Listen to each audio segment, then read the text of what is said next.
போடலாம் பிடிக்கலாம் பிடிக்கிட்டு போயிருக்காங்க. அதனால தொழிலாளர் எதையும் எந்த பொய் பிரச்சாரம் தேர்தல் வந்தா சில சங்கங்கள் பொய் பிரச்சாரம் பண்றது வழக்கம் தான். அந்த பொய் பிரச்சாரங்களுக்கு செவிசாய்க்காமல் நமது தோழர்களை சைக்கிள் சின்னத்தில், அதாவது 10 வேலைக்கு தொழிலாளர்களையும் 5 வேலைக்கு தொழிலாளர்களையும் பெருவாரியான வாக்கு வித்தியாசத்தில் சைக்கிள் சின்னத்தில் வாக்களித்து வெற்றி அளிக்க செய்ய வேண்டும் என்று கேட்டுக்கொண்டு அடுத்தபடியாக சம்மேளனத்தின் பொதுச் செயலாளர் ஜெயக்குமார் அவர்கள் இதனுடன் உரையாற்றுவார்.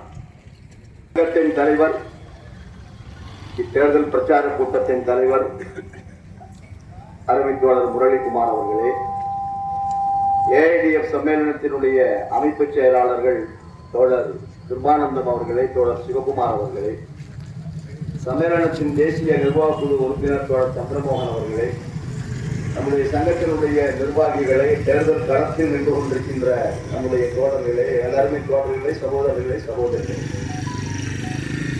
வருகின்ற சனிக்கிழமை அன்றைக்கு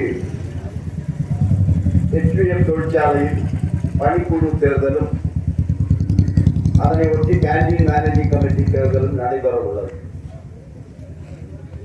இண்டஸ்ட்ரியல் டிஸ்பியூட் ஆக்ட் 1947 அடிப்படையில் 2 ஆண்டுகளுக்கு ஒரு முறை தொழிலாளர்கள் தங்களுடைய நலப்பணிகளை பார்ப்பதற்காக, வெல்ஃபேர் ஆக்டிவிட்டிஸ் பார்ப்பதற்காக பணிக்குழு தேர்தல், ஒர்க் கமிட்டி எலெக்ஷன் என்பது நடத்தியாக வேண்டும் நிர்வாகம். அந்த அடிப்படையில் நிர்வாகம் தேர்தல் அறிவித்திருக்கின்றது. ஜனநாயக முறைப்படி எல்லா சங்கங்களும் தங்களுடைய வேட்பாளர்களை நிறுத்தி வைத்திருக்கிறார்கள். ஒரு சில தோழர்கள் அவர்களுடைய கோபத்தை வெளிப்படுத்துவதற்காக, அவர்களுடைய ஆனந்தத்தை வெளிப்படுத்துவதற்காக அவர்களும் தேர்தல் களத்திலே நிற்கிறார்கள். இப்படி ஒரு வித்தியாசமான தேர்தல் களமாக இந்த தேர்தல் களம் இருக்கின்றது. பாரம்பரியம் உள்ள நம்முடைய சங்கம் ஒரு தொழிலாளி வர்க்க ஸ்தாபனமாகும். வர்க்க ஸ்தாபனம். இங்கு ஜாதி, கட்சி, இனம், மதம், மொழி இதற்கெல்லாம் அப்பாற்பட்டு உழைக்கின்ற மக்கள். தொழிற்சாலைக்குள் நாம் எல்லாம் கேட்ல இருந்து உள்ள போயிட்டோம்னு சொன்னால் நிர்வாகத்தை பொறுத்த வரைக்கும் ஒரு பார்வைதான். நிர்வாகத்திற்கு நாம் தொழிலாளி, அவர்களுக்கு அங்கே கட்சியோ, ஜாதியோ, இனமோ, மதமோ, மொழியோ எல்லாம் பார்ப்பதில்லை. ஓவர் டைம் இல்ல அப்படின்னு சொன்னா எல்லா தொழிலாளிக்கும் ஓவர் டைம் இல்ல. பீஸ் ரேட் இல்ல அப்படின்னா எல்லா தொழிலாளிக்கும் பீஸ் ரேட் இல்ல. பதவி உயர்வு இல்ல அப்படின்னா எல்லா தொழிலாளிக்கும் பதவி உயர்வு இல்ல. அப்ப அவனுடைய பார்வை சரியாக இருக்கிறது. நிர்வாகத்தினுடைய பார்வையை பொறுத்த வரைக்கும் அவர்களுடைய பார்வை சரியாக இருக்கிறது. ஆனால் நாம் தான் பிரிந்து போய் கிடக்கின்றோம். அதுதான் இங்கு மிகப்பெரிய சிக்கல். இப்ப பிரச்சனை என்ன அப்படின்னு சொல்லி கேட்டீங்கன்னா, இப்போ நாம ஜூலை மாசத்துல நிக்கிறோம். ஒரு மிகப்பெரிய நெருக்கடியான சூழ்நிலையில் குறிப்பாக நம்முடைய 41 தொழிற்சாலை தொழிலாளர்கள், ஆர்டினன்ஸ் ஃபேக்டரி தொழிலாளர்கள் ஒரு மிகப்பெரிய நெருக்கடியில் இன்றைக்கு நின்று கொண்டிருக்கிறார்கள். டிசம்பர் 31க்கு அப்புறம் நாம யார், நம்முடைய நிலை என்ன? நாம் அரசு ஊழியர்களாக தொடருவோமா, அல்லது அவர்கள் நம்மை கட்டாயப்படுத்தி கம்பெனிக்கு அனுப்புவார்களா? இது போன்ற ஏராளமான கேள்விக்குறிகள் இன்றைக்கு இந்த 41 தொழிற்சாலைகளுடைய தொழிலாளர்களுக்கு முன்னால் இருக்கின்றது. அதை பற்றி முதலில் நாம் பேசியாக வேண்டும். ஏன்னா அதுதான் ஃபண்டமெண்டலான விஷயம். அரசு ஊழியராக பணிக்கு வந்த நாம அரசு ஊழியராக ரிட்டையர் ஆகணும் இல்ல, நாம அரசு ஊழியராக பணிக்கு வந்தோம். நாம அப்பாயின்மெண்ட் ஆகும்போது நம்ம கிட்ட இவங்க யாரும் சொல்லல, உன்னை 10 வருஷம் பொறுத்து, 15 வருஷம் பொறுத்து, 20 வருஷம் பொறுத்து நான் உன்னை பொதுத்துறை ஊழியராக மாற்றுவேன், பப்ளிக் செக்டார் கம்பெனி ஊழியராக மாற்றுவேன் அப்படின்னு நம்ம அப்பாயின்மெண்ட் ஆர்டர்ல எங்கேயுமே சொல்லல. இது அரசு தனக்கு இருக்கின்ற அதிகாரம். அதுவும் 5 அமைச்சர்கள் எழுத்து மூலமாக கொடுத்த வாக்குறுதிகளை, அதை பற்றி நாம் நீதிமன்றத்தில் பேசும்போது என்ன சொல்லுகிறார்கள்? நீதிமன்றத்தில் அரசு தரப்பில் அவர்கள் சொன்னது, அதெல்லாம் 5 மந்திரிங்க வாக்குறுதி கொடுத்திருப்பாங்க. ஆனா இப்ப நாங்க மக்களால் தேர்ந்தெடுக்கப்பட்ட அரசு, we have got the mandate in the parliament. எங்களுக்கு பாராளுமன்றத்தில் மெஜாரிட்டி இருக்கின்றது. இந்த நாட்டு சம்பந்தமான எல்லா முடிவுகளையும் எடுப்பதற்கு மக்கள் எங்களுக்கு அதிகாரம் கொடுத்திருக்கிறார்கள். ஆகவே கடந்த காலத்தில் யாரோ 5 அமைச்சர்கள் இவர்களுக்கு எழுத்து மூலமாக வாக்குறுதி கொடுத்தார்கள் என்பதனை இந்த அரசு அதை ஏற்றுக்கொள்ள முடியாது. இந்த அரசினுடைய கொள்கை வேறு, அதற்கு மக்கள் வாக்களித்திருக்கிறார்கள், அதை நாங்கள் செய்வோம் அப்படின்னு நீதிமன்றத்தில் சொல்லக்கூடிய அரசு இந்த அரசு. ஆனால் அப்பொழுதுதான் நாம் கேட்டோம், உனக்கு அதிகாரம் இருக்கு, உனக்கு பாராளுமன்றத்தில் மெஜாரிட்டி இருக்குன்னு நீ என்ன வேண்டா செய்யலாம், ஆனால் ஏன் சர்வீஸை நீ மாற்ற முடியுமா? நாம கிட்டத்தட்ட ஒரு 15-20 அப்பாயின்மெண்ட் ஆர்டர் கொண்டு போய் கோர்ட்ல நீதிபதிக்கு முன்னாடி வச்சோம். இதெல்லாம் அப்பாயின்மெண்ட் ஆர்டர். இந்த அப்பாயின்மெண்ட் ஆர்டர்ல எங்கேயாவது சொல்லி இருக்கீங்களா, கண்டிஷன் போட்டிருக்கீங்களா, நான் எப்ப நினைச்சாலும் உன்னை ஒரு கம்பெனி ஊழியராக மாற்றி விடுவேன் அப்படின்னு நீ சொல்லி இருக்கியா? நீ சொல்லல. என்னை எப்படி மாற்ற முடியும்? என்னை நீ மாற்ற முடியாது. அதுவும் நீ மாற்றி இருப்பது எந்த சட்டத்தின் அடிப்படையில்? சிசிஎஸ் பென்ஷன் ரூல் 37A அடிப்படையில். ஆனால் அந்த சட்டம் என்பிஎஸ் ஊழியர்களுக்கு பொருந்துமா? சிசிஎஸ் பென்ஷன் ரூல் என்பிஎஸ் ஊழியர்களுக்கு பொருந்தாது, அவங்களுக்கு பங்களிப்பு பென்ஷன் தான் அப்படின்னு நீ ஒரு பக்கம் சொல்ற. இன்னொரு பக்கம் அந்த தொழிலாளிகளை எந்த சட்டம் அவர்களுக்கு பொருந்தாதுன்னு நீ சொல்றியோ அந்த 37A பயன்படுத்தி புதிய பென்ஷனில் இருக்கக்கூடிய ஊழியர்களையும் நீ டீம்டு டெபுடேஷன்ல அனுப்பியிருக்க.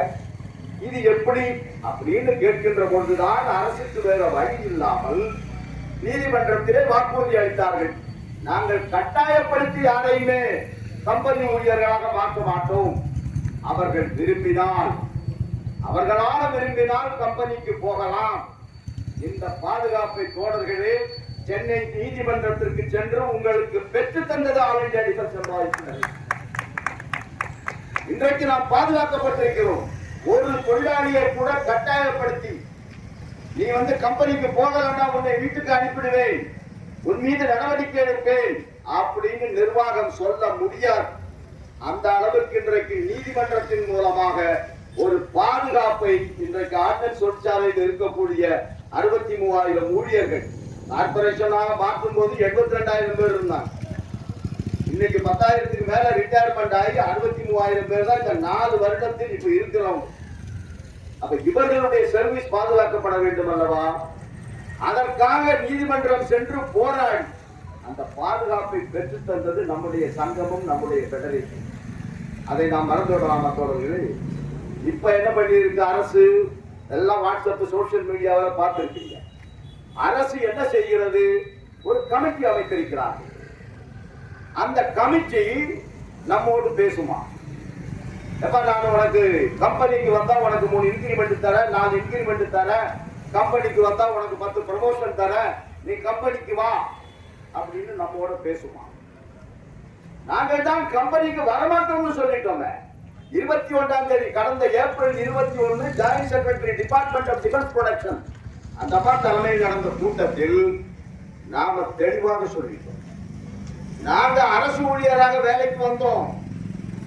அரசு ஊழியருக்கு என்ன கிடைக்குதோ அது கிடைச்சா போதும் எங்களுக்கு.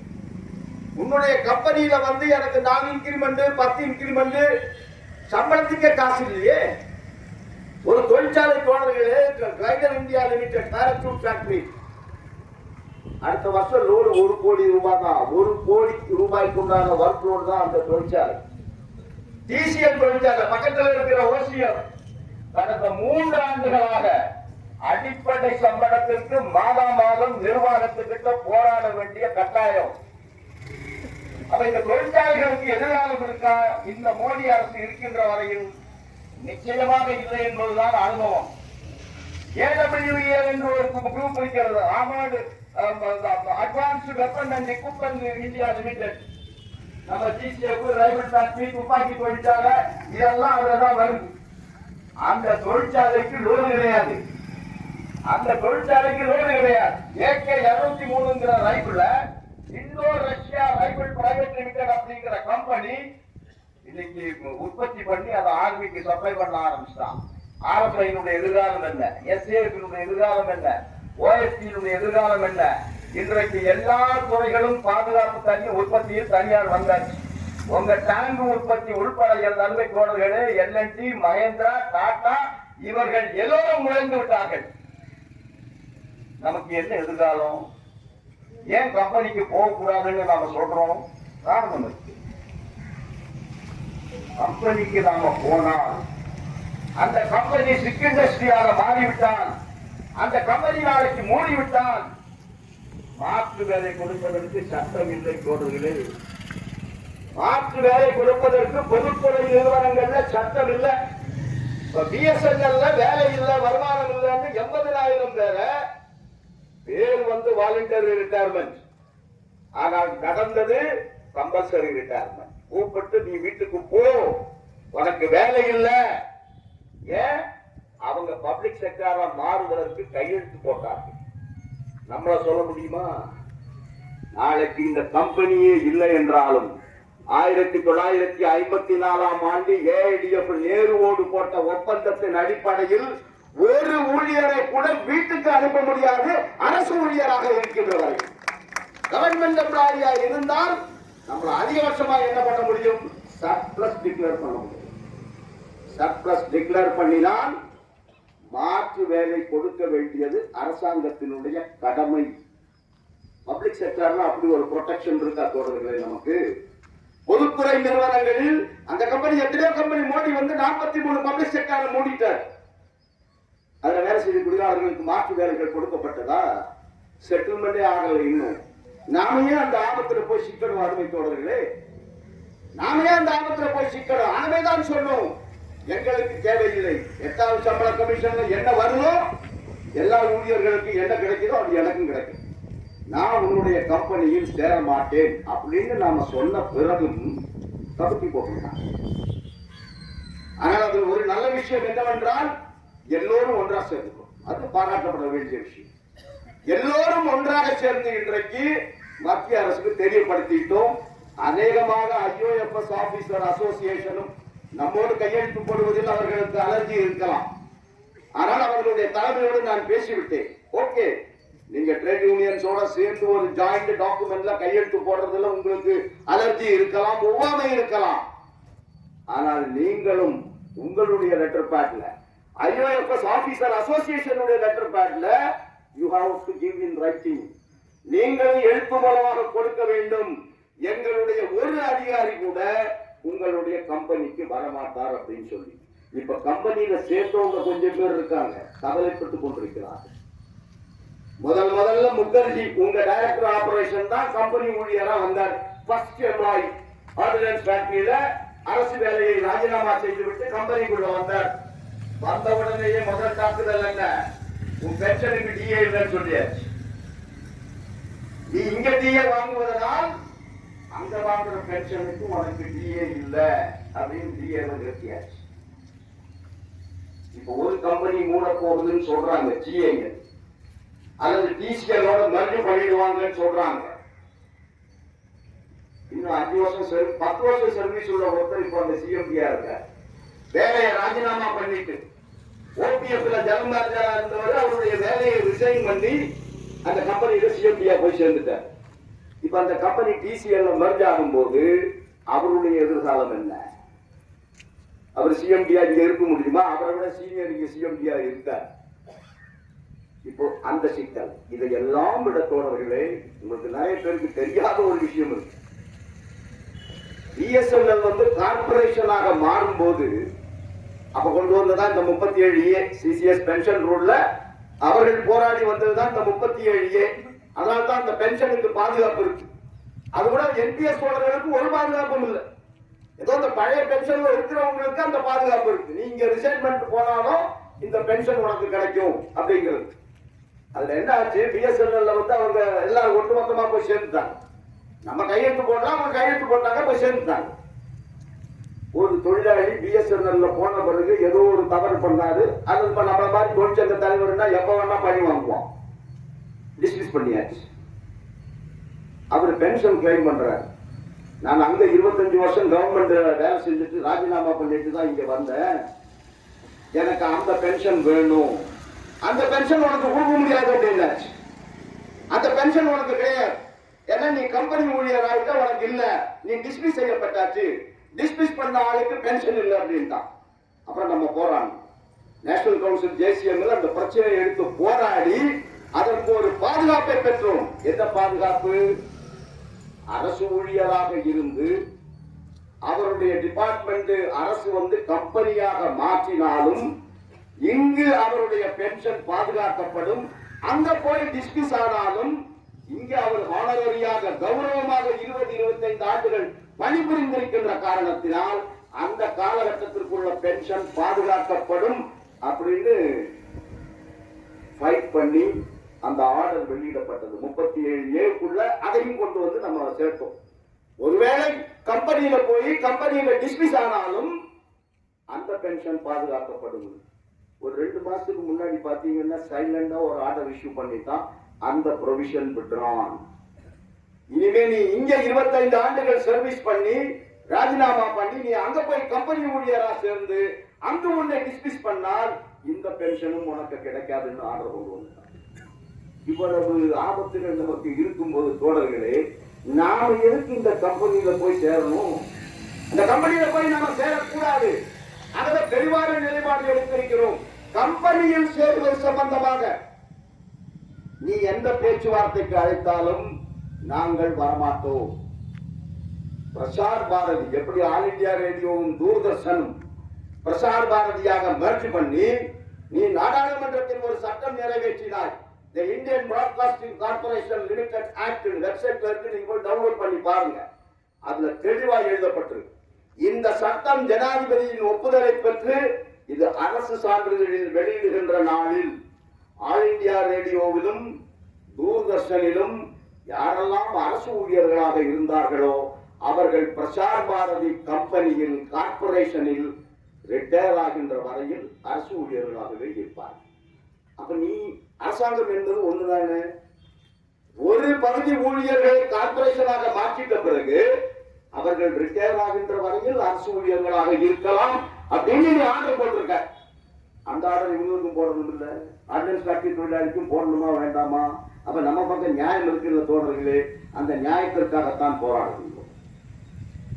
நீதிமன்றத்தில் ஏஐடிஎஃப் ஒரு அப்பீல் ஃபைல் பண்ணியாச்சு. இந்த பாதுகாப்பு நாம வாங்கிட்டோம். ஆனா அவன் என்ன சொல்றான்? கார்பரேஷன் என்பது அவனுடைய உரிமை, அதுல நீதிமன்றம் தலையிட முடியாது அப்படின்னு சொல்லி நம்ம அந்த போர்ஷனை தள்ளுபடி பண்ணிட்டான். இப்ப ஏஐடிஎஃப் சும்மா இல்லை. ஏஐடிஎஃப் இப்ப அதுக்கு ரிட் அப்பீல் தாக்கல் பண்ணியாச்சு. பெஞ்சுக்கு போயாச்சு. சிங்கிள் ஜட்ஜினுடைய பெஞ்சினுடைய ஜட்மெண்ட்டை எதிர்த்து இப்ப அப்பீல் போயாச்சு. ஏன்னா அதுல சட்ட ரீதியாகவே அரசாங்கம் பண்ணது தப்பு. சட்ட ரீதியா என்ன? 15/6/2021 கன்சிலியேஷனுக்கு லேபர் ஆஃபீஸர் கூப்பிடுறார். 6வது 7வது கன்சிலியேஷன். நமக்கு தகவல் தெரிஞ்சாச்சு, இவன் இன்னைக்கு இதை க்ளோஸ் பண்ணிடுவான். ஏன்னா 16ஆம் தேதி அன்னைக்கு கேபினெட்ல ஆர்டினன்ஸ் ஃபேக்டரியை கார்பரேஷனாக மாற்றுவது சம்பந்தமாக முடிவெடுக்க இருக்கிறார்கள் அப்படின்னு நமக்கு தெரிஞ்சு போச்சு. உடனே நாம எல்லாரும் முடிவு பண்ணி 15ஆம் தேதி அன்றைக்கு இந்த கன்சிலியேஷனுக்கு போகக்கூடாது. ஏன்னா கன்சிலியேஷன் பெண்டிங்ல இருந்தால் அவன் கார்பரேஷன் முடிவை எடுக்க முடியாது. Status quo has to be maintain under ID act 1947. ஆனாலும் நாம இல்லாத நேரம் பார்த்து நாம போல. நாங்க சொன்னோம் நீ 18ஆம் தேதி வை மீட்டிங் அப்படின்னு சொன்னோம். நீ 15ஆம் தேதி வச்சிருக்கிற, எங்களுக்கு வேற கமிட்மெண்ட்ஸ் இருக்கு, 18ஆம் தேதி வைன்னு சொன்னோம். ஆனால் நம்முடைய வேண்டுகோளை ஏற்றுக்கொள்ளாமல் 15ஆம் தேதி அன்றைக்கு தன்னிச்சையாக நாங்க யாருமே இல்ல எக்ஸ்பார்ட்டியாக அந்த கன்சிலியேஷன் அரசாங்கத்தினுடைய நிர்பந்தத்திற்கு அடிபணிந்து அதுக்காக அந்த அதிகாரிக்கு பரிசு கிடைச்சது. அன்னைக்கு சிஎல்சியா இருந்தவரை அப்ப பிரசார் பாரதி போர்டுனுடைய மெம்பரா ஆக்கிட்டாங்க. இப்ப ரிட்டையர் ஆகிட்டார் அந்த மனுஷன். இதை செஞ்சாருங்கிற காரணத்துக்காகவே அவரை பிரசார் பாரதி போர்டுனுடைய மெம்பர் ஆக்குனாங்க ரிட்டையர்மெண்ட்டுக்கு அப்புறம் சிஎல்சியில இருந்து. இதெல்லாம் நடக்குது இந்த நாட்டுல. அப்ப நாம அதை கேட்டோம், ஏயா 15ஆம் தேதி கன்சிலியேஷன்ல நாங்க இல்ல, ஆனா நீ ஃபெயிலியர் ரிப்போர்ட்டை ரெக்கார்ட் பண்ணி கவர்மெண்ட்டுக்கு அனுப்புறது முடிவு பண்ணிட்ட. 16ஆம் தேதி கேபினெட் டிசைட் பண்றான். ஆனா உச்ச நீதிமன்றம் என்ன சொல்லுது? உச்ச நீதிமன்றத்தினுடைய தீர்ப்பின்படி கன்சிலியேஷன் எப்பொழுது முடிவுக்கு வரும் என்று சொன்னால் ஃபெயிலியர் ரிப்போர்ட்டை நீ ரெடி பண்ணி எப்ப கவர்மெண்ட் கையில கிடைக்குதோ அன்னைக்குதான் கன்சிலியேஷன் முடிவுக்கு வரும். அப்புறம் நாம ஸ்ட்ரைக் பண்ணலாம், கவர்மெண்ட் என்ன வேணா முடிவு பண்ணலாம். அப்ப இவன் அனுப்புனது 18ஆம் தேதி. 18ஆம் தேதி அன்னைக்கு தான் ஃபெயிலியர் ரிப்போர்ட் அனுப்பியிருக்கான் கவர்மெண்ட்டுக்கு. உச்ச நீதிமன்ற தீர்ப்பின்படி அன்றைய தினம் வரையிலும் கார்பரேஷனாக நீ முடிவெடுக்க முடியாது, அது தப்பு அப்படின்னு சொல்லி நம்ம சேலஞ்ச் பண்றோம். முதல்ல சேலஞ்ச் பண்ணோம். அப்ப என்ன சொல்றான் வழக்கு ஜட்ஜ்மெண்ட்ல பிபிஎம்எஸ் ஒரு கேஸ் போட்டது டெல்லி ஹைகோர்ட்ல. அந்த கோர்ட்ல வந்து இந்த சப்ஜெக்டே பேசல, அதனால நான் தள்ளுபடி பண்றேன்னு சொன்னான். இப்படி பண்ண முடியுமா? அந்த நீதிமன்றத்தில் யாரோ ஒருவர் அந்த பிரச்சனையை எழுப்பல, இந்த நீதிமன்றத்தில் நாங்க எழுப்பினா அது மேல விசாரணை நடக்கணும். அதை இந்த சிங்கிள் ஜட்ஜ் வந்து மறுத்துட்டார். இப்ப அதை எடுத்து நம்ம அப்பீல் பண்றோம். இந்த கார்பரேஷன் முடிவே சட்டப்படி செல்லாது. then the conciliation is pending up to 18 or 16 you have taken a decision.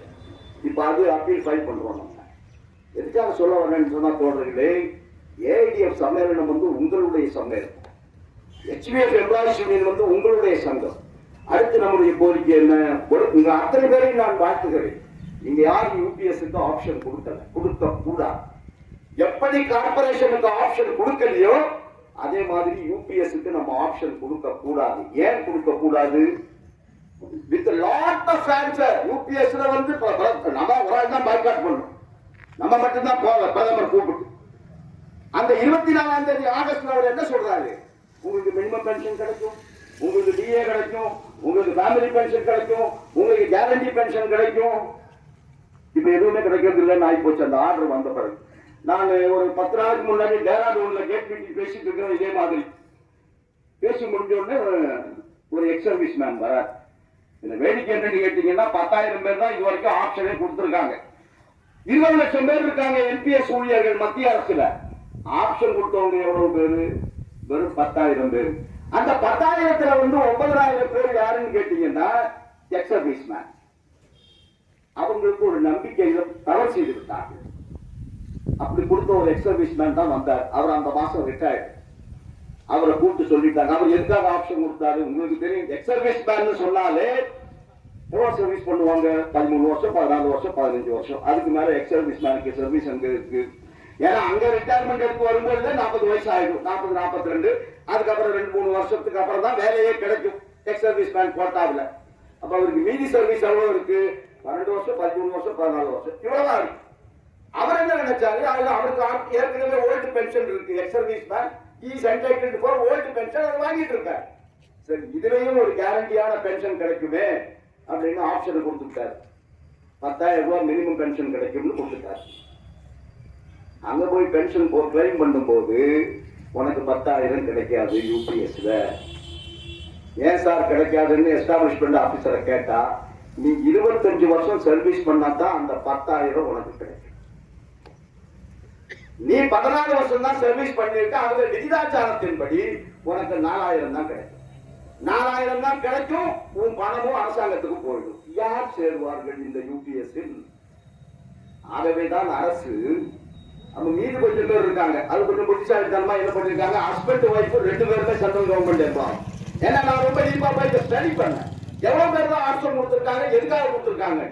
Husband wife 2 பேருமே கவர்மெண்ட் எம்ப்ளாயி. 2 பேரும் உட்கார்ந்து பேசி முடிவு பண்றாங்க. நீ என்பிஎஸ்ல இருக்கு, நான் யூபிஎஸ்ல இருக்கேன், எதுல என்ன பெனிஃபிட் வருதோ பார்த்துக்கலாம். அப்ப இவர்களை தவிர அருமை தோழர்களே வேற யாரும் யூபிஎஸ்ல சேரல. இப்ப செப்டம்பர் 30 வரைக்கும் டைம் கொடுத்துருக்கு. இப்பவும் யாரும் சேரல. அப்ப என்ன ஆகும்? இது ஒரு போராட்டமா இல்லையா? இது ஒரு ஸ்ட்ரகிளா இல்லையா? 20 லட்சம் மத்திய அரசு ஊழியர்களில் 1 லட்சம் இந்த எக்ஸ் சர்வீஸ் மேன் தகவல் வந்துட்ட பிறகு எக்ஸ் சர்வீஸ் மேன் கொடுக்காதவங்க யோசிக்கிறாங்க, நம்ம ஏன் போய் இதுல சிக்கிக்கணும், நம்ம பணத்தை எல்லாம் ஏன் கவர்மெண்ட் கிட்ட விட்டு வைக்கணும்? 4,000 ரூபாய் 3,000 ரூபாய்க்கு அது என்பிஎஸ்ல கிடைக்குது, 60% பணமும் கிடைக்குது. நம்ம செத்து போயிட்டா 40% நம்ம குடும்பத்துக்கு கிடைக்குது. யூபிஎஸ்ல இது எதுவுமே இல்ல, எதுக்காக போய் சேரணும்னு இப்ப நினைக்கிறாங்க. அப்ப இது ஒரு செய்தி இல்லையா அரசுக்கு? அரசு மறுபரிசீலனை பண்ணணும் இல்ல.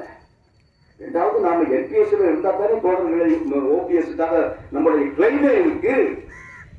ஏன்னா இங்க எழுதுற ஆப்ஷன் ஃபார்ம் படிச்சீங்கல்ல, ஆப்ஷன் ஃபார்ம்ல தெளிவா எழுதி இருக்கான். நீங்க யாரும் வந்து இன்னொரு முறை உங்க ஆப்ஷனை ரிவோக் பண்ண முடியாது. ஒரு முறை ஆப்ஷன் கொடுத்தா அதான் ஃபைனல் அப்படின்னு சொல்லிட்டான். அதை விட டேஞ்சர் என்ன? செக்ஷன் 11 எடுத்து படிச்சு பாருங்க அந்த ஆக்ட்ல. அது ரொம்ப டேஞ்சர். அது என்ன சொல்றான்? எதிர்காலத்தில் ஒருவேளை அரசு பென்ஷன் சம்பந்தமான கொள்கைகளில் ஏதாவது மாறுதலை கொண்டு வந்தால் ஏதாவது பொருளாதார சலுகை கொடுப்பது என்று முடிவு செய்தால் யூபிஎஸ்ஸில் வந்தவர்களுக்கு கிடைக்காது. இவ்வளவு அவன் தெளிவா சொல்லிட்ட பிறகு நாம எதுக்கு அங்க போய் சேரணும்? அப்ப நாம இங்க இருந்து கொண்டுதான் எனக்கு பழைய பென்ஷன் வேணும்னு போராடணும். யூபிஎஸ்க்குள்ள போக கூடாது. எச்ஓபியினுடைய தோழர்கள் 99.9% தோழர்கள் அதில் சேரவில்லை என்பது மகிழ்ச்சியான செய்தி. உங்கள் அத்தனை பேரையும் வாழ்த்துகிறேன். அடுத்த தோழர்களே, எச்யூஎஃப்ல வந்து பிரச்சனைகள் இருக்கு. நான் வர்றதுக்கு முன்னாடி தோழர் முரளிகுமார் இங்க பேசினார். நிச்சயமாக அந்த கருப்பு சட்டை அணிந்து கொண்டு போராட்ட களத்தில் இருக்கக்கூடிய தோழர்களுடைய உணர்வுகளுக்கு நிச்சயமாக மதிப்பளிக்கும். அவர்களுடைய கோரிக்கை நியாயமான, அவர்களுடைய வழி நியாயமான. அவர்கள் என்ன தவறு செய்தார்கள்? அவர்களுக்கு பதவி உயர்வு இருந்து போனது. வேகன்சி இல்லையா? வேகன்சி இருக்குல்ல. அவர்கள் தகுதி இல்லையா? அவர்கள் தகுதி. அவர்கள் ட்ரேட் டெஸ்ட் பாஸ் பண்ணலையா? ட்ரேட் டெஸ்ட் பாஸ் பண்ணிட்டாங்க. ஏன் அவர்களுக்கு பதவி உயர்வு? நிச்சயமாக இது கேட்கப்பட வேண்டிய கேள்வி அல்லவா? இப்ப நான் சந்திரபாபு கிட்ட சொல்லி ஒரு பெரிய லிஸ்ட் ஒன்று ரெடி பண்ணி கவர்மெண்ட் கிட்ட கொண்டு போய் கொடுத்துருக்கேன். ஏன்னா புதிய ரேஷியோக்காக ஃபைட் பண்ணிட்டு இருக்கிறோம். இன்னைக்கு 14% இருக்கிற என்சிஎம் வந்து 20% மாறணும். HS1 25% மாறணும். HS2 25% மாறணும். ஆனா எத்தனை பர்சன்ட் மாறினாலும் HDFல நிலைமை என்ன? நாம எவ்வளவோ முயற்சி எடுப்போம், பல முயற்சிகள் எடுப்போம். எப்படியாவது இந்த வழக்குகளை முடிவுக்கு கொண்டு வர வேண்டும். வழக்குனால என்ன நன்மை தோழர்களே?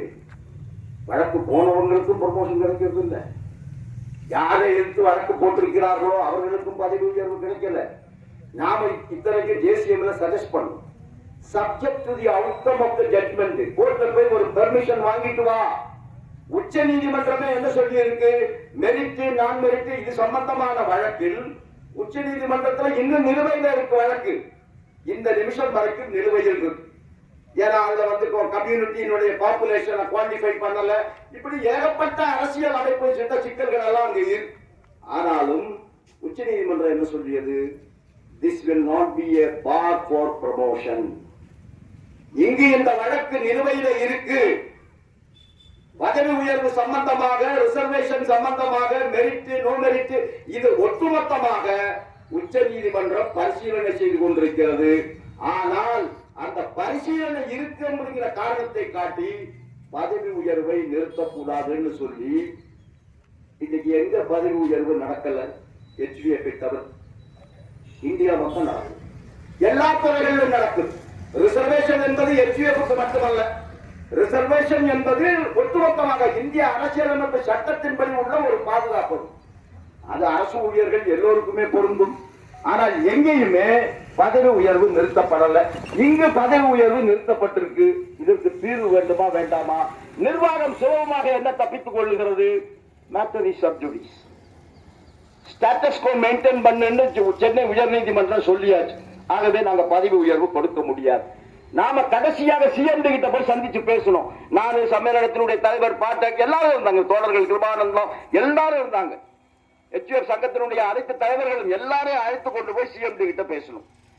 நாம சொன்னோம் சிஎம்டி கிட்ட, இப்படியே இதை வைத்துக்கொண்டு நீங்க சிஎம்டி உங்களுக்கு ஒரு பொறுப்பு, நீங்க தானே வேலை வாங்குறீங்க. உங்க எம்ப்ளாயியா நான் இல்லாம இருக்கலாம், நான் உங்க ஊழியர் அல்ல. ஆனா எங்கிட்ட வேலை வாங்குறது யாரு? எங்கிட்ட ப்ரொடக்ஷன் வாங்குறது யாரு? நீங்க தானே. அப்ப எனக்கு பதவி உயர்வு இல்லைன்னா உனக்கு அதுல பொறுப்பு இல்லையா? ஆகவே இதற்கு ஒரு வழி கண்டுபிடிங்க. டிஸ்பியூட்டட் பார்ட்டிஸ கூப்பிட்டு பேசுங்க, அவர்களுக்கு புரிய வைங்க, அவர்களை சொல்லி புரிய வையுங்கள். உங்க வழக்கில் என்ன தீர்ப்பு வருகிறதோ அந்த தீர்ப்பு, நீதிமன்ற தீர்ப்பு எது வந்தாலும் அமல்படுத்தி ஆகணும். அதை யாரும் அமல்படுத்தாமல் இருக்க முடியாது. அமல்படுத்தலைன்னா கண்டெம்ட் ஆஃப் கோர்ட் ஆகும். அது வரும்போது வரட்டும். ஆனால் அந்த subject to the outcome of that court பதவி உயர்வு கொடுப்பதில் என்ன சிக்கல்? 5 ஆண்டுகளாக HVF தொழிலாளி ஒரு பக்கம் சார்ஜ்மென்ட் ப்ரமோஷனுக்கு ஒருத்தன் போய் ஸ்டே வாங்கி வச்சிருக்கிறான் டெல்லி ஹைகோர்ட்ல. ஒரு வருஷம் ஆச்சு SRO amendment. SRO amendment master classman தான் பதவி உயர்வில் சார்ஜ்மென்ட்க்கு போவார்கள் 100%. இனிமே LDCE இல்ல, டைரக்ட் ரெக்ரூட்மெண்ட் இல்ல, ஏன்னா கம்பெனி ஆகி போச்சு. அதனால LDCE டைரக்ட் ரெக்ரூட்மெண்ட் எல்லாம் கிடையாது. 100% ப்ரமோஷன் ஆக்கிட்டேன். ரைட். ஒரு விதத்தில் நம்முடைய சீனியர் தொழிலாளர்களுக்கு அது வரப்பிரசாதம். எம்சிஎம் ஆக இருக்கக்கூடிய தொழிலாளிகள் சீனியர்கள் ஓய்வு பெறுகின்ற போது 2 வருஷம் 3 வருஷம் இருக்கும்போது சேர்மன் ஆகி ஓய்வு பெற்றால் ஒரு பக்கம் சார்ஜ்மன் அப்படிங்கிற ஒரு அந்தஸ்து, இன்னொரு பக்கம் ஒரு இன்கிரிமெண்ட் கிடைக்கும். அந்த பெடரேஷன் போராடி ரெண்டுமே ஒரே பேஸ்கேலாக இருந்தாலும், எம்சிஎம் சார்ஜ்மன் ரெண்டுமே ஒரே பேஸ்கேலாக இருந்தாலும் ஒரு இன்கிரிமெண்ட் அவர்களுக்கு கொடுத்து பே பிக்ஸ் பண்ணு ஆர்டர் வாங்கியிருக்கும். இப்ப இந்த ஃபேக்டரியில கடந்த 3 வருடமா சார்ஜ்மன் பதவி உயர்வு இல்லை. இப்ப 100% ப்ரமோஷன் ஆயாச்சு. 40 பேருக்கும் 50 பேருக்கும் 60 பேருக்கும் சார்ஜ்மன் வாய்ப்பு கிடைக்குது. இந்த கேஸ் ஸ்டே வைக்கலாம். 60 எம்சிஎம் சார்ஜ்மன் ஆனா 60 HS1 எம்சிஎம் ஆக முடியும். எல்லா சமூகத்தை சேர்ந்தவர்களும் வருவாங்க. 60 பேர் HS2 ஆவாங்க. ஆனால் அந்த தடை நீங்கினாலும் HPF அதற்கு தீர்வு இருக்கா? ஆகவே அருமை தோழர்களே, கோபமுள்ள தோழர்களை நான் கோப உணர்வோடு கேட்டுக்கொள்வேன். உங்கள் கோபத்தில் நியாயம், உங்களுடைய வரி நியாயம். 10 ஆண்டுகள் ஒருவர் ஸ்பிரிட் கிரேடிலேயே இருக்கிறார். அதுக்கப்புறமா MSCP HS2 பேஸ்கேல்ல கிடைக்குதா? அதுவும் இல்லை.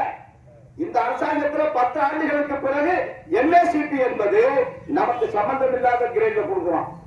L2ல இருக்கிற நமக்கு L4 கிடைக்க வேண்டிய இடத்துல லெவல் 3ல பிக்ஸ் பண்றோம். அப்புறம் லெவல் 4ல HS2 என்னைக்காவது கிடைக்கும் போது அங்க உனக்கு பே பிக்சேஷன் இல்லைங்கிறோம். இந்த அநியாயங்களை அக்கிரமங்களை எதிர்த்து போராடுவது நம்முடைய சங்கம், நம்முடைய சம்மேளனம். அந்த சங்கத்தின் மீது நீங்கள் கோபப்படலாமா? அந்த சங்கத்தின் மீது உங்களுடைய அதிருப்தியை வெளிப்படுத்தலாமா? நீங்கள் அதிருப்தியை வெளிப்படுத்தலாம். இந்த சங்கம் அதற்காக எந்த நடவடிக்கையும் எடுக்கவில்லை என்றார். நம்ம பெடரேஷன் நடவடிக்கை எடுத்த பிறகுதான் சிஎம்டி டைரக்ஷன் கொடுத்தாரு சிஜிஎம்முக்கு. அழைத்து பேசுங்கள், எல்லோரையும் அழைத்து பேசுங்கள். சங்கங்களை அழையுங்கள், நீதிமன்றத்திற்கு போனவர்களை அழையுங்கள், பேசி ஒரு ஒருமித்த கருத்துக்கு வாருங்கள். அவர் சொன்னபடி டைரக்ஷன் கொடுத்தாரு, சொன்னபடியே இங்க மீட்டிங் நடந்தது. ஆனா அந்த மீட்டிங்லையும் சம்பந்தப்பட்ட தோழர்கள், நீதிமன்றத்தை யார் அணுகி இருக்கிறார்களோ அந்த தோழர்கள் ஒரு தீர்வுக்கு வர தயாராக இல்லை. இந்த பிரச்சனைக்கு எப்படி தீர்வு வரும்? தொடர்ந்து நாம பேசணும், தொடர்ந்து வலியுறுத்த வேண்டும். தொடர்ந்து ஸ்பிரிட்ல இருந்து HS2 கொடுக்கறதுக்கு எந்த தடையும் இல்லை. நம்ம பொறுத்த வரைக்கும் ஸ்பிரிட்ல இருந்து HS2 கொடுப்பதற்கு என்ன தடை இருக்கு? ஆனா அதுக்கு ஜெயசியன் தெரியல என்ன பதில் கொடுத்திருக்காங்க. அவங்க என்ன பதில் கொடுத்தாங்கன்னா, status quo to be maintained சொல்லியாச்சு. அப்படின்னா நான் எந்த பதவி உயர்வுமே கொடுக்க முடியாது. அப்புறம் நாம சொல்றோம் அப்படின்னு சொன்னா நீங்க அங்க போய் கவர்மெண்ட் ஸ்டாண்டிங் கவுன்சில் கிட்ட கேளுங்க, அவங்க நீதிமன்றத்தில் போய் சொல்லுங்க, இந்த பிரச்சனையை சீக்கிரம் முடிவுக்கு கொண்டு வாங்க, இந்த வழக்கில் சீக்கிரம் ஒரு தீர்ப்பு கொடுங்கள் அப்படின்னு கேளுங்க. இந்த நடவடிக்கை எல்லாம் நாம் எடுத்திருக்கிறோம். ஆகவே அந்த அதிருப்தியில், கோபத்தில், விரக்தியில் இருக்கக்கூடிய எனது அருமை இளம் தோழர்களே, ஒரு சமூகத்தினுடைய பொதுச் செயலாளர் என்கின்ற முறையில் தோழமையோடு கேட்டுக்கொள்வேன். உங்களுடைய முடிவுகளை மறுபரிசீலனை செய்யும். உங்களுடைய முடிவுகள் தனியாக நிற்பது, தனியாக வாக்குகள் கேட்பது, தனியாக வாக்குகள் போடுவது என்கின்ற நிலையிலிருந்து வெளியே வாருங்கள். உங்களுக்காக உழைக்கக்கூடிய சங்கம், உங்களுக்காக போராடக்கூடிய சங்கம், அந்த சங்கத்திற்கு பின்னால் அணிவகுத்து நில்லுங்கள். இப்ப ஓவர் டைம் நிறுத்தியாச்சு. நம்முடைய சங்கம் நடவடிக்கை எடுத்தது, நம்முடைய பெடரேஷன் நடவடிக்கை எடுத்தது. நாளைக்கு சிஎம்டி கூப்பிட்டிருக்காரு, நாளை தினம் சிஎம்டி கூப்பிட்டிருக்காரு. சப்ஜெக்டே ஓவர் டைம். அதான் சப்ஜெக்டே. நாளைக்கு நம்ம போவோம், என்ன பேசுவோம்? ஓவர் டைம் தான் பேசுவோம். நம்ம என்ன சொல்லியாச்சு, நான் அரசு ஊழியராக இருக்கிற வரையிலும் எனக்கு பீஸ் ஒர்க் சிஸ்டம், மெயின்டெனன்ஸ் தொழிலாளிக்கு இன்சென்டிவ், கூடுதலாக எக்ஸாமினர்களுக்கு இன்சென்டிவ் கொடு. பிரச்சனை முடிஞ்சு போச்சு, ப்ராப்ளம் சால்வ்டு. ஓவர் டைம் கொடுத்துட்டு போ. உன்னுடைய மெட்டீரியல் ரிக்வயர்மெண்ட், ப்ரொடக்ஷன் ரிக்வயர்மெண்ட் பார்த்து ஓட்டி கொடுத்துட்டு போ. எங்களுக்கு எதுக்கு இன்சென்டிவ்? எங்களுக்கு எதுக்கு இன்சென்டிவ்? நாங்க உங்க இன்சென்டிவ் கேட்டோமா? நான் மத்திய அரசு ஊழியர், என்னுடைய சர்வீஸ் கண்டிஷன்ல எங்க இன்சென்டிவ் இல்ல. என்னுடைய சர்வீஸ் கண்டிஷன்ல பீஸ் ஒர்க் தான். அதுதான் என்னுடைய சர்வீஸ் கண்டிஷன். அதான கேபினெட் முடிவு, அதுதானே நீ நீதிமன்றத்தில் சொல்லி இருக்க. அவர்கள் அரசு ஊழியர்களாக இருக்கின்ற வரையில் அரசு ஊழியர்களுக்குண்டான சட்டங்கள் அனைத்துமே அவர்களுக்கு பொருந்தும். நீ தானே வாக்குறுதி கொடுத்திருக்க, அதை நீதிமன்றமும் ரெக்கார்ட் பண்ணி இருக்குல்ல. அப்புறம் எனக்கு நான் அரசு ஊழியரா அங்க இருக்கும் போது 30/9/2021 வரைக்கும் நான் அரசு ஊழியர். அன்னைக்கு எனக்கு இன்சென்டிவ் இருந்துதா? பிஎல்ஐ இருந்துதா? அன்னைக்கு எனக்கு ஓவர் டைம் தான் இருந்தது. அந்த ஓவர் டைம் இவர்களுடைய பாணி என்னன்னா, it is not a part of service condition. அது எப்படி நீ சொல்லுவ? 50 ஆண்டுகளாக என்னுடைய சம்பளத்தினுடைய ஒரு பகுதியாது. It is a part of my salary. எப்படி DA, HRA, CCA, transport allowance என்னுடைய சம்பளத்தினுடைய ஒரு பகுதியோ அதே போன்று over time is a part of my salary. அது how can you withdraw it? அப்படி நீ வித்ட்ரா பண்றதா இருந்தா அதுக்கு நீ எனக்கு காம்பன்சேஷன் கொடுக்கணும். காம்பன்சேஷன் கொடுக்காம நீ எப்படி நிறுத்துவ? ஓவர் டைமால உனக்கு நன்மை. எங்களை விட இன்னும் ஓப்பனாவே சொல்லணும், எம்ப்ளாயிஸை விட ஓட்டியால உனக்கு தான் நன்மை. தொழிலாளி லீவு போட மாட்டாங்க.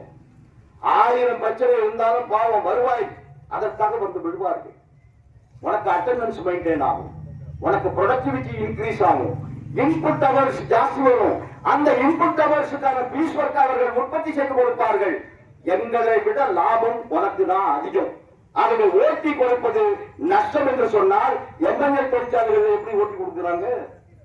எம்ஐஎல்ல தொடர்ந்து ஓட்டி, அதுக்கு என்ன சொல்றான்? சேஃப்டி, அங்க ரொம்ப பாதுகாப்பு, அதனால அவர்கள் மீது நிறைய நிர்பந்தத்தை திணிக்க முடியாது. ஆகவே ஓட்டி. இந்த ஆர்குமெண்ட்டுக்கு ஏதாவது லாஜிக் இருக்கா? இந்த ஆர்குமெண்ட்டுக்கு ஏதாவது ரெலவன்ஸ் இருக்கா? ரெலவன்ஸ் இல்ல. எம்ஐஎல் குரூப் ஆஃப் தொழிற்சாலைகளுக்கு ஓவர் டைம் கொடுக்க முடியும்னு சொன்னா ஏன் ஏவிஎன்எல் குரூப்புக்கு கொடுக்க முடியாது? நாளைக்கு தான் பேச போறோம், நாளைக்கு தான் பேச போறோம். ஆகவே அருமை தோழர்களே, பிரச்சனைகளுக்காக போராடுவது யார்? நாம எந்த ஆளுங்கட்சியும் இல்லை, ஆளுங்கட்சியா நம்ம வரப்போறதும் இல்லை. ஏன்னா நமக்கு கட்சி இல்லை. அவரவர்களுக்கு கட்சி இருக்கலாம், அவரவர்கள் அவரவர்களுடைய விருப்பப்பட்டவர்களுக்கு ஓட்டு போடலாம். அசம்பிளி எலெக்ஷன்ல, எம்எல்ஏ எலெக்ஷன்ல, எம்பி எலெக்ஷன்ல. ஆனா சங்கத்துக்கு அரசியல் இருக்கா? நேரு அரசாங்கத்தை எதிர்த்து போராடியதுதான். அதற்கான சர்ப்ளஸ் பாதுகாப்பு பெற்றது 53ல ஏஐடிஎஃப் பிறந்தது. 54ல முதல் செட்டில்மெண்ட் அதான் சர்ப்ளஸ் அட்ஜஸ்ட்மெண்ட். அரசு பணியிலிருந்து ஒருவரை கூட ரிட்ரென்ச்மெண்ட் பண்ணி வீட்டுக்கு அனுப்ப முடியாது. எவ்வளவு பெரிய ஒரு ஒப்பந்தம். அதனால இன்னைக்கு நம்ம பாதுகாக்கப்பட்டிருக்கோம். அதனால தானே கம்பெனியில சேரக்கூடாதுன்னு நாம சொல்றோம். அப்ப நம்முடைய பிரச்சனைகள் இவ்வளவு இருக்கு தோழர்களே. நேற்றுக்கு பார்லிமெண்ட்ல ஒரு பதில் வந்திருக்கு, பார்த்திருப்பீங்க, வாட்ஸ்அப்ல சுத்திட்டு இருக்கு. 8வது ஊதிய குழு நாமெல்லாம் ஆர்வலாக எதிர்பார்க்கிறோம். வேற டிஏ 50% கிராஸ் ஆகி போச்சு. அந்த டிஏவை அடிப்படை சம்பளத்தோட மர்ஜ் பண்ணணும். அதுக்கு மர்ஜ் பண்ணாம என்ன சொல்றான்? நான் தான் 25% உனக்கு அலவன்ஸ் எக்ஸ்ட்ரா கொடுத்துட்டேன்னு, அதனால மர்ஜ் பண்ண மாட்டேங்கிறான். அது மர்ஜ் பண்ணா தான் நமக்கு லாபம். ஏன்னா அதுக்கு மேல நமக்கு டிஏ கிடைக்கும். ஆனா மர்ஜ் பண்ண மாட்டேங்கிறான், மர்ஜ் பண்ணாம இருக்கான். டெல்லி அசம்பிளி தேர்தலுக்காக அனௌன்ஸ் பண்ணிட்டான். 6 மாசம் ஆகுது. எங்க பே கமிஷன்? யாரு சேர்மன், யாரு மெம்பர்? மினிமம் அவன் 2 வருஷம் எடுத்துக்குவானா இல்லையா பே கமிஷன்? நீ ஜனவரியில அனௌன்ஸ் பண்ண, நம்ம அழைத்து பேசின மார்ச்ல, நம்மளை கூப்பிட்டு பேசினான். ஒரு மீட்டிங் தான் நடந்தது. அது நேற்று பார்லிமெண்ட்ல கொடுத்திருக்காங்க. பெரிய ஒரு அதனுடைய அனெக்சர் பாத்தீங்கன்னா தெரியும். தேசிய கவுன்சில் ஜேசிஎம் சார்பாக நாம என்ன கொடுத்திருக்கோம்னு. அதுல என்பிஎஸ் தோழர்கள் பார்க்கணும். நம்ம கொடுத்துட்டோம். என்பிஎஸ் வந்து ரத்து பண்ணணும். ஏன்னா நம்ம கொடுக்கும்போது யூபிஎஸ் வரல. என்பிஎஸ் வந்து ரத்து பண்ணணும். என்பிஎஸ் ரத்து பண்ணணும். யூபிஎஸ் இருந்தா யூபிஎஸ் ரத்து பண்ணணும். ஓல்டு பென்ஷன் ஸ்கீமை ரெஸ்டோர் பண்றது சம்பந்தமாக பே கமிஷன் பரிசீலனை பண்ணணும்னு நாம கொடுத்திருக்கோம்.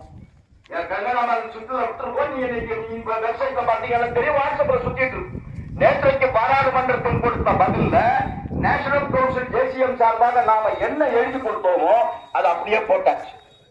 அதுல இருக்கு பழைய பென்ஷன் தான் வேணும், பழைய பென்ஷனை பற்றி பரிசீலனை பண்ணணும் அப்படின்னு கொடுத்திருக்கோம். ஆனால் நம்ம பேசும்போது பிரதானமாக சொன்னது என்ன? நான் ஒரு 5 நிமிடத்தில் முடித்து விடுகிறேன். நாம சொன்னது பிரதானமாக என்ன? நாம சொன்னது மினிமம் பே எப்படி பிக்ஸ் பண்றது, அது முக்கியம். குறைந்தபட்ச ஊதியம் எப்படி நிர்ணயம் செய்வது, அதுல டிஸ்பியூட் இருக்கு. ஏன்னா இப்ப அவன் என்ன சொல்றான்? 57ல இருந்து ஒரே ஃபார்முலா. குடும்பம்னா 3 பேர். அந்த 3 பேர் யாரா அப்படின்னு கேட்டா 3 யூனிட். ஹஸ்பண்ட், வைஃப், 14 வயசுக்குள்ள 2 குழந்தைங்க, 4 பேர். இது 4 தான் யூனிட் அப்படிங்கிறான். இந்த 4 வந்து 3 யூனிட். ஏன்னா ஹஸ்பண்டுக்கு 1 யூனிட், வைஃபுக்கு 0.8 யூனிட். ஏன்னா பெண்களுக்கு அவ்வளவு கலோரி தேவையில்லையா.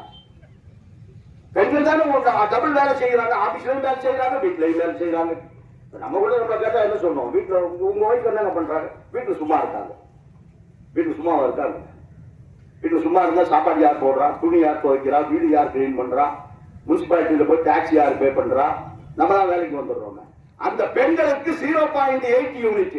அதுக்கு என்ன சொல்றான்? ஆணுக்கு 2600 கலோரி தேவை 8 மணி நேரம் வேலை செய்வதற்கு. இவங்களுக்கு 2300 இருந்தா போதும். 12 மணி நேரம் 14 மணி நேரம் வீட்டுல வேலை செய்யற பெண்களுக்கு 2300 கலோரி இருந்தா போதும். 14 வயசுக்கு மேலன்னா நீ சைல்டு லேபர் இல்ல, போய் சம்பாரிச்சுக்கலாம். எவ்வளவு கான்ட்ராடிக்ஷன். ஓ சட்டமே சொல்லுது 25 வயது வரைக்கும் குழந்தைகள் உன்னுடைய டிபெண்டன்ட். மெடிக்கல் ரியம்பர்ஸ்மெண்ட், எல்டிசி, இவை எல்லாவற்றுக்குமே 25 வயது வரையிலும் பிள்ளைகள் நம்முடைய டிபெண்டன்ட். ஆனா பே கமிஷனுடைய மினிமம் பே பிக்ஸ் பண்ணும்போது அவங்க நம்ம டிபெண்டன்ட் இல்லை. சரி, இந்த 2300 கலோரிக்கு என்ன ஃபுட் ஐட்டம் சேர்த்திருக்கான்னு சொன்னா பல ஃபுட் ஐட்டம் இல்ல. உப்பு கிடையாது தோழர்களே அந்த லிஸ்ட்ல. அரிசி, கோதுமை, மட்டன், மீன், பால் இதெல்லாம் இருக்கு. உப்பு இருக்காருன்னா உப்பு இல்ல, தேயிலை தூள் இல்ல, காபி தூள் இல்ல, ஹார்லிக்ஸ் இல்ல, பூஸ்ட் இல்ல. இது எதுவுமே உணவுப் பொருளை இன்க்ளூடே பண்ணல. அப்புறம் எப்படி ஆரோக்கியமா இருக்க முடியும்? இப்ப கிரீன் டீ எல்லாரும் சாப்பிடுங்கிறோம், நெல்லிக்காவை சாப்பிடணுங்கிறோம். இதெல்லாம் பாத்தீங்கன்னா அந்த ஃபுட் ஐட்டத்துல கிடையாது. அதனுடைய விலையை எங்கிருந்து கொண்டு வந்து சேர்க்கிறது? இது எதுவுமே அதுல இல்ல. புரோட்டீன், துணிக்கு என்ன சொல்றான்? 5.5 கஜம், 5.5 மீட்டர் கூட இல்ல. ஏன்னா 57 கஜம் மீட்டர் இல்ல, 5.5 கஜம். 5.5 கஜத்தை வந்து சுத்திக்கிறதுக்கு நாம என்ன சாமியாரா? அப்படி எடுத்து உடம்புல போத்திக்கிறதுக்கு தக்கணும் இல்ல. அதுக்கு தைய கூலி இருக்கா? அது கிடையாது. அண்டர் கார்மெண்ட்ஸ் இருக்கா? அது கிடையாது. மீட்டிங்லயே கேட்டோம், ஆனாலும் பெண்ணானாலும் அண்டர் கார்மெண்ட்ஸ் இல்லாம எப்படியா ட்ரெஸ் பண்ண முடியும்? அந்த அண்டர் கார்மெண்ட்ஸ் காஸ்ட் நீ சேர்த்திருக்கியா? மினிமம் பிக்ஸ் பண்ணும் போது இல்ல. தலையானோட பெட்ஷீட் கவரு, டவலு, இதெல்லாம் புரோட்டீனுடைய தேவையா இல்லையா? 5.5 கஜம் துணின்னு சொல்லிட்டா போதுமா? அதை மாற்றணும். அதையெல்லாம் தாண்டி பெற்றோர்கள், இப்ப நம்ம சமூகத்துல பெற்றோர்களை வந்து பாதுகாக்க வேண்டியது நம்முடைய மாரல் ரெஸ்பான்சிபிலிட்டி, நம்முடைய தார்மீக கடமை. பெற்றோர்களை வந்து வெளியில தள்ள முடியாது, அனாதை ஆசிரமத்துக்கு விட்டுற முடியாது, தார்மீக கடமை. ஆனால் இப்போ it has become a legal and statutory obligation. பார்லிமெண்ட்ல பாஸ் பண்ணிட்டான், senior citizen protection and parent protection act pass பண்ணிட்டான். பெற்றோர்களை நாம தான் பாதுகாத்து ஆகணும் சட்டப்படி. ஓசிஎஃப்லயே ஒரு பெற்றோர் போய் கலெக்டர் கம்ப்ளைண்ட் பண்ணாங்க. கலெக்டர் அந்த எம்ப்ளாயியை கூப்பிட்டு 10,000 ரூபாய் நீ மாசம் கொடுக்கணும், கொடுக்கலன்னா உன் வேலை போயிடும், because you have violated this ஆக்ட்னு சொல்லிட்டான். இதெல்லாம் நம்ம சொன்னோம். அப்ப பெற்றோர்களை யூனிட்ல சேர்க்கணுமா வேண்டாமா? அப்ப குடும்பம் அப்படின்னு சொன்னா 3 யூனிட் இல்ல, 5 யூனிட் வேணும், 5 யூனிட்ஸ். அதையெல்லாம் தாண்டி டெக்னாலஜி. 2 பேர் வீடியோ எடுக்கிறாங்க, ஆண்ட்ராய்டு கொண்டு இருக்கிறதுனால வீடியோ எடுக்கிறாங்க, இல்லைன்னா வீடியோ கேமரா கொண்டு வரணும் இல்ல. பர்த் சர்டிபிகேட்ல இருந்து டெத் சர்டிபிகேட் வரையிலும் ஆன்லைன் சொல்லிட்ட. காய்கறிக்காரம்மா கிட்ட போனா கூட ஜிபே பிபேங்கிற. இந்த செலவு எங்கிருந்து வரும்? உன்னுடைய மினிமம் பே பிக்சேஷன்ல அது வருதா?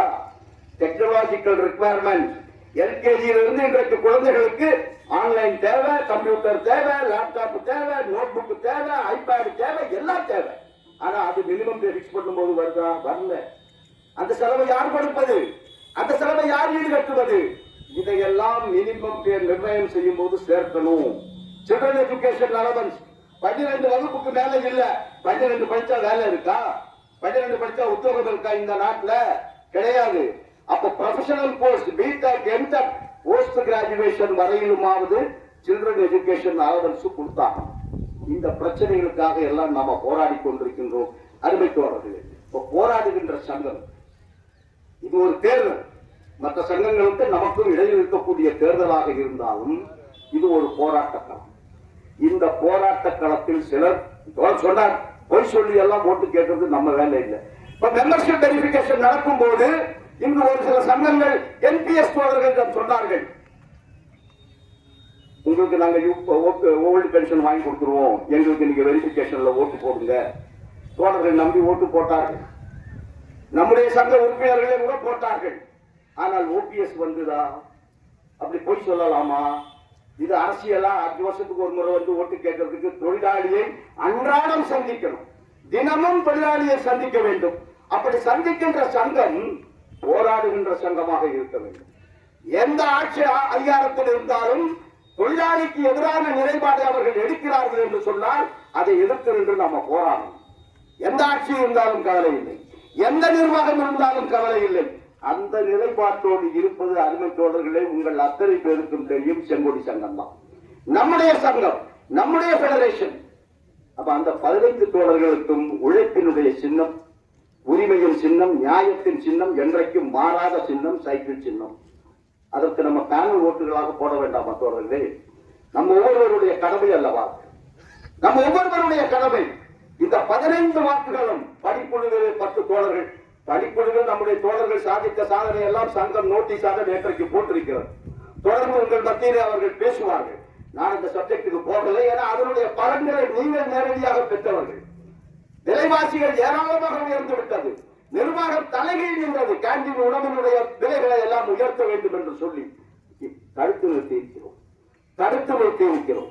அப்ப உங்களுடைய உரிமைகளுக்காக, உங்களுடைய பிரச்சனைகளுக்காக தொழிற்சாலை மட்டத்திலே போராடுவது HBF எம்ப்ளாயீஸ் யூனியன், தொழிற்சாலை மட்டத்திலே போராடுவது சைக்கிள் சின்னம், அகில இந்திய அளவிலே போராடுவது all India defence employees federation. நீங்கள் பலம் கொடுத்தால் மட்டும்தான், நீங்கள் கொடுக்கின்ற சக்தியை வைத்துத்தான் போராட முடியும். கம்பேஷனேட் அப்பாயின்மெண்ட், இறந்து போன தொழிலாளியினுடைய வாரிசுக்கு வேலை. தொடர்ந்து போராடி ஏப்ரல் 21 வாக்குறுதி கொடுத்தார்கள்.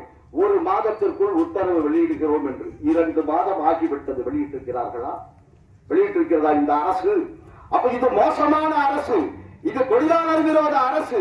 இந்த அரசை துணிச்சலோடு எந்தவித சமரசமும் இல்லாமல் எதிர்த்து நின்று போராடி உங்களுடைய உரிமைகளை வென்றெடுக்க வேண்டும் என்று சொன்னால் தோழர்களே, பலமான சங்கம் வேண்டும், பலமான பெடரேஷன் வேண்டும். அந்த பலத்தை தருவதற்கு உங்களுக்கு ஒரு நல்ல வாய்ப்பு நடைபெற இருக்கின்ற தேர்தல். உங்கள் அத்தனை பேரையும் தோழமை உணர்வோடு சகோதரத்தன்மையோடு கேட்டுக்கொள்வேன். உங்களுக்காக உழைக்கின்ற, உங்களுக்காக போராடுகின்ற நம்முடைய சங்கத்தையும் சம்மேளனத்தையும் வலுப்படுத்துங்கள். சைக்கிள் சின்னத்தில் சிந்தாமல் சிதறாமல் 15 வாக்குகளையும் 10 வாக்கு வர்க் கமிட்டியிலும் 5 வாக்குகள் கேண்டீனிலும் வாக்களித்து ஒரு பெருவாரியான வெற்றியை அளித்தாருங்கள். நீங்கள் தருகின்ற அந்த சக்தியை வைத்துக் கொண்டு நிச்சயமாக மோடி அரசினுடைய தொழிலாளர் விரோத கொள்கைகளுக்கு எதிராக நாம் ஒன்றுபட்டு போராடுவோம், நம்முடைய உரிமைகளை வென்றெடுப்போம் என்று தெரிவித்து இவ்வளவு நேரம் பொறுமையாக இருந்து செவிமடுத்த உங்கள் அத்தனை பேருக்கும் தலைவணங்கி வணக்கத்தையும் வாழ்த்துக்களையும் தெரிவித்து விடைபெறுகிறேன். நன்றி தோழர்கள்.